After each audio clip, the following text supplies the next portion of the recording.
স্বপ্ন উঠো ওঠে না। পানু ভাই দূরের থেকে আসে, এই আজ তো ফ্যান্ট হয়ে গেছে। আরে এটা তো অভিনয় তুমি করতেছো। শর্ট শেষ হওয়ার পরে সবাই হাততালি, আমি বললাম যে হয়নি। তারপরে সামনে বলে আজ কি বিষয়টা চাচ্ছেন আপনি বলুন তো। বলে দিন আপনি দেখা না দিলে আমি করবো না, আপনি দেখা দেন তারপর আমি করবো, আপনি যা চাবেন আমি তাই দেবো। ওটা করতে করতে করতে করতে পড়ে কাঁদতে কাঁদতে একদম ফ্যান্ট থাকলো, জ্ঞান হারিয়ে ফেললো। মানে যাত্রাপালার যে বিষয় ছিল সেটা থেকে আমি সিনেমেটিক যেভাবে করার দরকার সেভাবে করছি। তো আমি যেটা চাচ্ছিলাম সেটা শাবনূর 100% দিতে পারছে। আমি মানে নসিমনে আমি খুব ভালো সুন্দর একটা মেকিংয়ের ছবি তৈরি করেছিলাম। তাইলে শাবনূরের একটা গুণ বলেন যেটার জন্য আসলে আজকে সেই শাবনূর। হ্যাঁ, শাবনূরের গুণ হলো শাবনূরের অভিনয় দক্ষতা।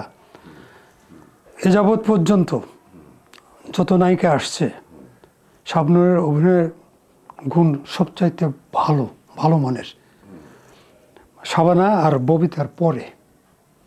এটা কি ইনভলভমেন্টের জন্য সে গল্পের সঙ্গে? হ্যাঁ, গল্পের সঙ্গে মানে এতভাবে এত ইনভলভ হতো। একটা সিনের কথা আমি বলি, কলকাতায় একটা ওর বাচ্চা হয়েছে, বাচ্চাটা চুরি করে নিয়ে গেছে। তখন বাচ্চাকে নিয়ে শুয়েছিল, ওখান থেকে চুরি করে নিয়ে গেছে। ও যখন ঘুম থেকে জাগা পেল যে বাচ্চার কোথায়, বাচ্চা নেই, চিৎকার করে উঠলো বাবা বাচ্চা কোথায়। একটা পালক বাবার কাছে আশ্রয় নিয়েছিল। চিৎকার করে একটা শট নিয়েছিলাম আমি, চিৎকার করে ঘর থেকে বের হয়ে বারান্দায় এসে খুঁটির সাথে আহাজারি করে কান্না, মানে রিয়াল যে কান্নাটা। শাবনূরের গ্লিসারিন ছিল না ওই দিন, সে বলে না এই সিনে আমি গ্লিসারিন ব্যবহার করবো না। আসলে দেখেন আমি কী করি। হ্যাঁ, আমি তুমি একটা রিহার্সেল দাও, কিছু রিহার্সেল লাগবে না। সে মানে চিৎকার করে আসে একটা খুঁটি ধরে কাঁদতে কাঁদতে কিছু সংলাপ আছে যে আহারে আমার বাচ্চা রে, আমার বাচ্চা কোথায় গেল, ওরে আমার বুকের ধন, এই যে কিছু সংলাপ বলতে বলতে বলতে বলতে খুঁটি ধরে পড়ে গিয়ে মাটিতে গড়াগড়ি দিয়া হ্যাঁ ইয়ে করলো। তো প্রথম ট্রেক আমি না করলাম যে স্বপ্নটি হয়নি, যে হয়নি মানে সবাই কিন্তু সেটের মানে নীরব একটা সাইলেন্ট। শর্ট শেষ হওয়ার পরে সবাই হাততালি, আমি বললাম যে হয়নি। সবাই তো স্তব্ধ, কী বলে ডিরেক্টর কী বলে। আমাকে তখন ওই যে কলকাতার লোকেরা বলে ছোকরা, এই ছোকরা বলে কি, আমি পিছন থেকে শুনতেছি বলতে ছোকরা বলো কি এত সুন্দর টেক দিল, বললো যে হয়নি। তারপরে সামনে বলে আজ কী বিষয়টা চাচ্ছেন আপনি বলুন তো। আমি বললাম যে তুমি যে আহাজারিটা করলে যে মাটিতে এই যে খুঁটি ধরে, এটা না করে আমি ওকে দেখা দিলাম, বলে যে এইভাবে করো, বুঝে আপনি দেখা দেন। আমার সাদা প্যান্ট আর সাদা শার্ট পরা ছিল।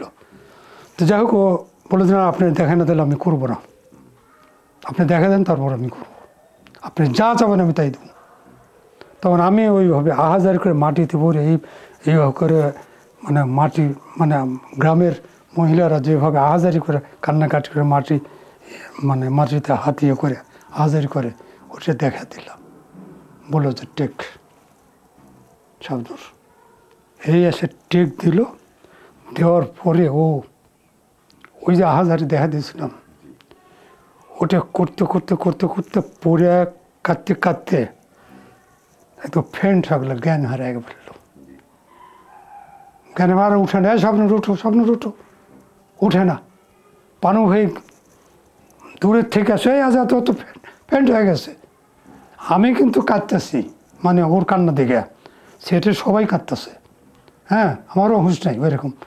মানে পানু হয়ে এসে ওকে উঠে তুললাই শাবনূর, আরে এটা তো অভিনয় তুমি করতেছো। পানু হয়ে আমি আসলে এত ইমোশনাল হয়ে গেছি, এই বাচ্চার হারিয়ে জ্বর। তো এই যে শাবনূরের যে অভিনয় গুণ, মানে ও যে টেকটা দিয়েছিল যে এটা অন্য আর্টিস্ট পারতো না।